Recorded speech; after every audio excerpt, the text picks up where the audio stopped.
손흥민 골 넣었는데 왜 웃은 거냐고요? 클롭 감독, 실점 후 보여준 이상행동에 영국 현지 난리난 이유.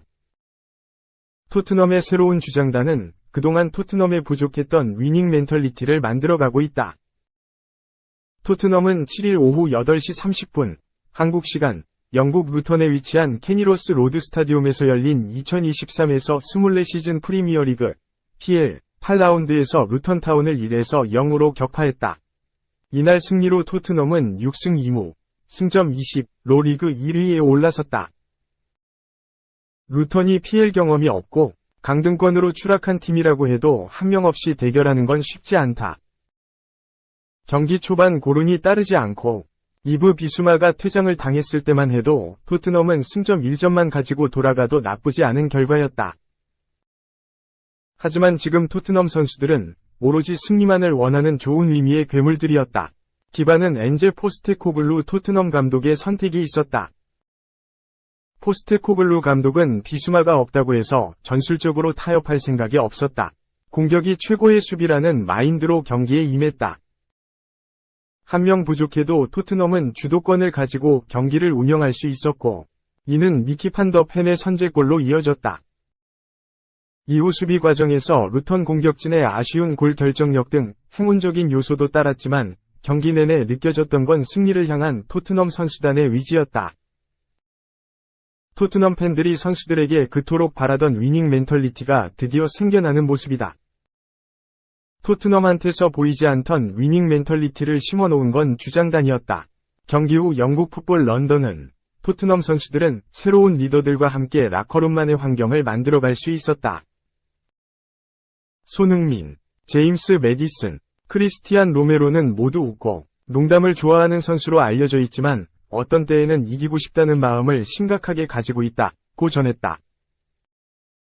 이어 서로 끈끈하게 결속되고 함께 즐기는 선수단을 만들어낸 건 주장단, 리더십의 이중적인 특성이다. 그들이 축구는 너무 빡빡하지도 않고 필요할 때 하나로 뭉쳐서 함께 싸우는 정신과 흔들리지 않는 캐릭터를 가지고 있다. 며 주장단이 팀을 성공적으로 이끌고 있다고 평가했다. 포스테코글루 감독도 경기 후 선발 선수뿐만 아니라 앞으로 나올 선수들도 우리가 승리할 수 있도록 하기 위한 의지와 노력을 보여줬다. 정말로 대단한 공동체로서의 노력이었다. 며 하나로 뭉친 팀 정신력을 칭찬했다. 2. 무실점 승리 얼마나 기뻤으면 선 손잡고 방방 뛰면서 미소.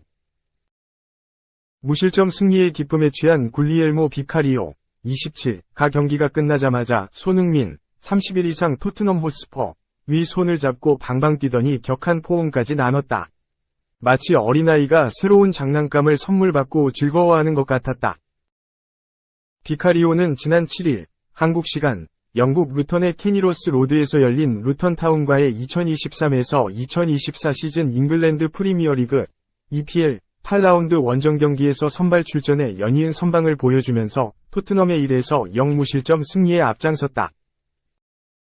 최근 놀라운 선방쇼로 극찬 세례를 받고 있는 비카리오는 이날도 골문을 철벽같이 틀어막았다. 실제 그는 선방 2회와 공중볼 처리 1회를 기록했다. 특히 후반 15분 칼튼 모리스 27 루튼가 순식간에 문전 왼쪽 부근으로 파고든 후 강력하게 때린 오른발 슈팅을 쳐내는 장면은 이날 하이라이트였다.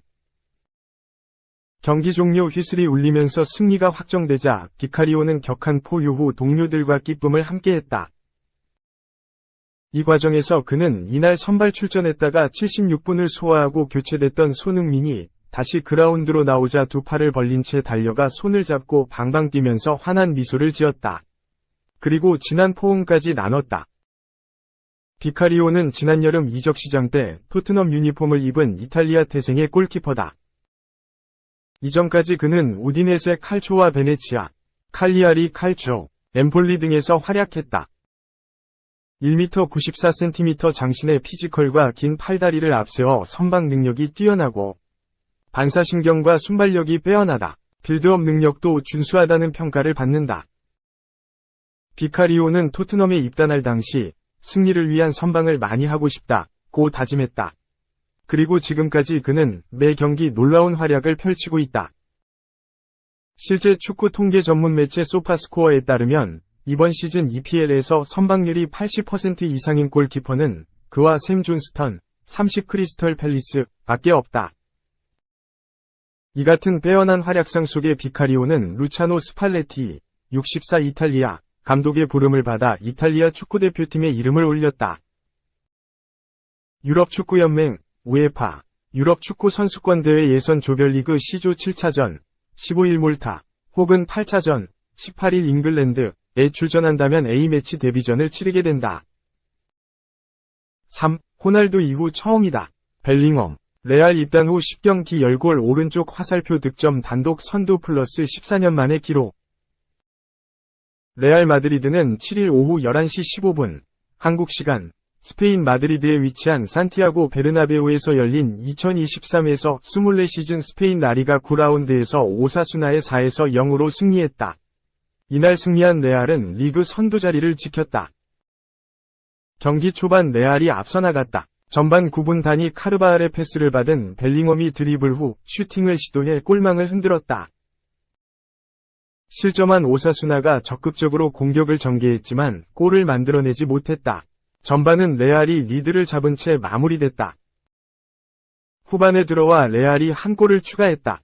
후반 9분 페데리코 발베르데가 벨링엄에게 패스했고 벨링엄이 멀티골을 완성했다. 이후 비니시우스 주니오르, 호셀루가 쐐기골을 넣으면서 격차를 크게 벌렸다. 결국 레알이 압도적인 차이를 보이며 4에서 0대승을 거뒀다.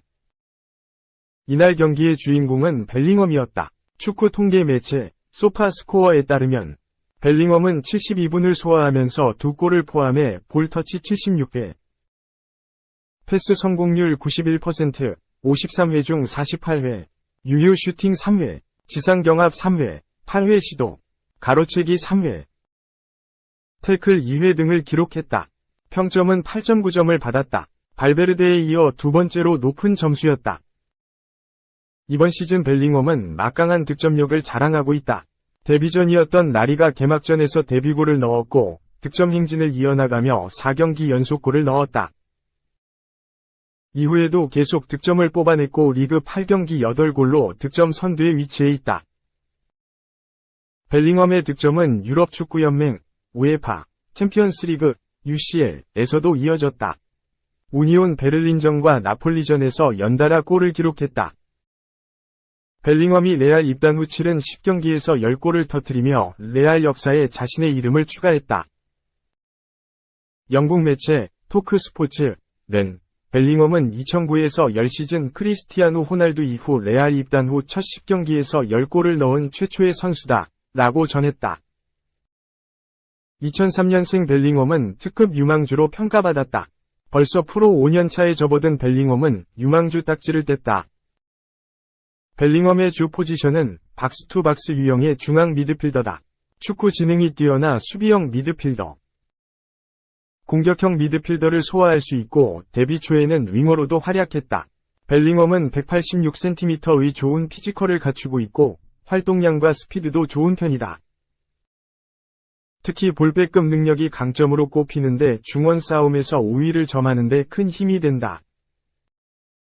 버밍엄 시티 유스 출신인 벨링엄은 16세의 나이로 데뷔에 성공하면서 버밍엄 시티의 최연소 선수 기록을 세웠다.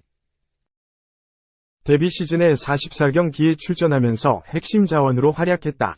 벨링엄은 한 시즌 만에 B클럽의 관심을 받았고 도르트문트의 유니폼을 입었다. 벨링엄은 2,600만 파운드, 약 427억 원을 버밍엄 시티에 안겨줬고 코로나로 어려움을 겪던 구단에 도움이 됐다. 이에 버밍엄 시티는 벨링엄의 등번호 22번을 영구결번으로 지정했다. 벨링엄은 분데스리가에서도 자신의 기량을 마음껏 발휘했다. 도르트문트에서 좋은 기량을 뽐냈고 DFB 포칼에서 우승을 차지했다. 지난 시즌 벨링엄은 최고의 시간을 보냈다. 벨링엄의 활약 속에 도르트문트가 분데스리가의 패권을 잡고 있던 바이에른 뮌헨에 도전했다. 엎치락뒤치락하며 치열한 우승 경쟁을 펼쳤다. 그러나 최종전에서 마인츠에 패하면서 아쉽게 리그 우승을 놓쳤다. 벨링엄은 활약을 인정받아 분데스리가 올해의 선수로 선정됐다. 벨링엄은 이번 여름 레알의 유니폼을 입었다. 유럽 축구 이적 시장 전문가 파브리시오 로마노는 벨링엄의 이적료는 고정금액 1억 300만 유로, 약 1421억 원이며 3090만 유로, 약 426억 원, 위 추가 옵션 금액이 있다고 전했다. 옵션까지 포함하면 벨링엄은 레알의 역대 최고 이적료 수준이다. 벨링엄은 비싼 금액이 아깝지 않은 활약을 보여주고 있다. 4. 인생 3세판 아닙니까? 마음이 좀 덜어낸 푸른피 에이스, 태극마크에 담아낸 미소, 항저우 인터뷰. 마음의 짐을 벗어던진 푸른피 에이스, 원태인의 표정은 밝았다. 전날 목이 터져라 파이팅을 외치느라 잠겨버린 목소리가 오히려 미소를 더 깊어 보이게 했다. 세 번째 국가대표 도전만에 우승을 이뤄냈다. 도쿄올림픽과 2023 WBC 월드 베이스볼 클래식에서의 아쉬움을 한 큐에 날려보냈다. 한국은 7일 항저우 아시안게임 야구 결승전에서 대만을 상대로 2대0 승리. 금메달을 품에 안았다. 원태인은 앞서 홍콩전 4이닝 8K, 중국전 6이닝 6K의 무실점 쾌투를 이어가며 금메달에 톡톡히 1위를 담당했다. 귀국길에 앞서 만난 원태인은 국가대표에서 처음으로 좋은 결과를 얻고 나니 아무 생각도 안 나고 마냥 좋았다, 며 웃었다. 밤에도 심장이 하도 두근두근 뛰어 잠을 설쳤다고. 9회 말 1-4일, 2루 마지막 위기가 왔다. 원태인은 2루 쪽 땅볼 타구를 보며 병살은 어렵겠다 생각했다고. 그런데 김혜성이 대시에 1루 주자를 태그 후 1루에 송구, 원맨 더블 플레이로 경기를 끝냈다. 원태인은 역시 캡틴의 품격이다. 딱 머릿속에 그렸던 대로 플레이가 됐다더라, 며 혀를 내둘렀다. 결승전의 주인공은 160km 직구를 꽂아 넣으며 6이닝 무실점 7K로 호투한 선발 문동주였다. 벌써부터 문동주와 노시환이 병역 특례를 받은 하나는 이번 아시안게임 최대 승자로 꼽히고 있다. 하지만 삼성 역시 푸른피 에이스와 평생을 기약할 수 있게 됐다. 원태인은 야구선수 인생의 공백기가 사라진 건 제게도 팀에게도 이득이라고 생각한다.